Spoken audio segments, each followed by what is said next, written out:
রাসূল সাল্লাল্লাহু আলাইহি ওয়াসাল্লাম বলেন, তিরমিজির বর্ণনা, হাদিসের সংখ্যা 3851 নম্বর, 3852 নম্বর হাদিস।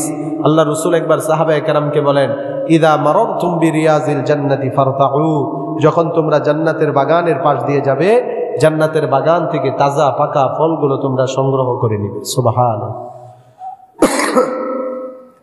সাহাবায়ে কেরাম এই কথাটা শুনে বড় আশ্চর্য হয়ে গেলেন। সাহাবায়ে কেরাম রিদওয়ানুল্লাহি আলাইহিম আজমাইন আল্লাহর নবীকে প্রশ্ন করলেন, ওয়া মা রিয়াজুল জান্নাতি ইয়া রাসূলুল্লাহ। ওগো নবীজি, দুনিয়াতে আমরা বসবাস করছি, আমাদের বাসস্থান হলো দুনিয়াতে, এখানে আমরা জান্নাতের বাগান কোথায় পাবো? আপনি যে আমাদেরকে বললেন জান্নাতের বাগানের পাশ দিয়ে গেলে তাজা পাকা ফলগুলো বাগান থেকে সংগ্রহ করতে, বাগান কোথায় পাবো? আল্লাহর নবী বিশ্ব নবী বলেন, আল মাসাজিদু, দুনিয়াতে আল্লাহর যত ঘর মসজিদ আছে, মসজিদগুলো হলো জান্নাতের বাগান। এই হাদিসের পরবর্তী হাদিস আল্লাহর নবী বলেন, ওয়াহিলাকুয যিকরি, জিকিরের মজলিসগুলো হলো জান্নাতের বাগান। যে জায়গার মধ্যে কোরআন হাদিসের আলোচনা হয়, আল্লাহর জিকির হয়, সেই জায়গাগুলো জান্নাতের বাগানে যিনি পরিণত করে দেন, জোরে বলেন তিনি কে? সাহাবায়ে কেরাম জান্নাতের বাগানের পরিচয় পেয়ে গেলেন। এবার প্রশ্ন করলেন, ওমাররাতু ইয়া রাসূলুল্লাহ,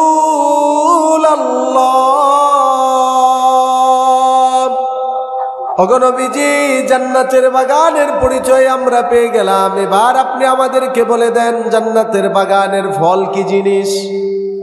ফল কি জিনিস? এবার আল্লাহর নবী বললেন, সুবহানাল্লাহি ওয়ালহামদুলিল্লাহ ওয়ালা ইলাহা ইল্লাল্লাহু আল্লাহু আকবার। তোমরা যে এই তাসবিহগুলো উচ্চারণ করো, এগুলো হলো জান্নাতের বাগানের ফল। সুবহানাল্লাহ। এই যে আমরা আসি জান্নাতের বাগানে, আর এই যে আমরা জিকির করলাম, লা ইলাহা ইল্লাল্লাহর জিকির, সুবহানাল্লাহ বললাম, আলহামদুলিল্লাহ বললাম, এগুলো হলো জান্নাতের বাগানের তাজা পাকা ফল। তাহলে আমরা এসে লাভবান না ক্ষতিগ্রস্ত? জোরে বলেন, লাভবান। যারা আসেনি তারা কিন্তু এই লাভের মধ্যে পড়েনি। আল্লাহ সবাইকে আসার তৌফিক দান করুক। সকলে জোরে বলি আবার আমিন। কোরআন হাদিসের আলোচনা এগুলো যেখানে হয়, সেই জায়গাটাকে আল্লাহ রহমত বরকতে ভরপুর করে দেন।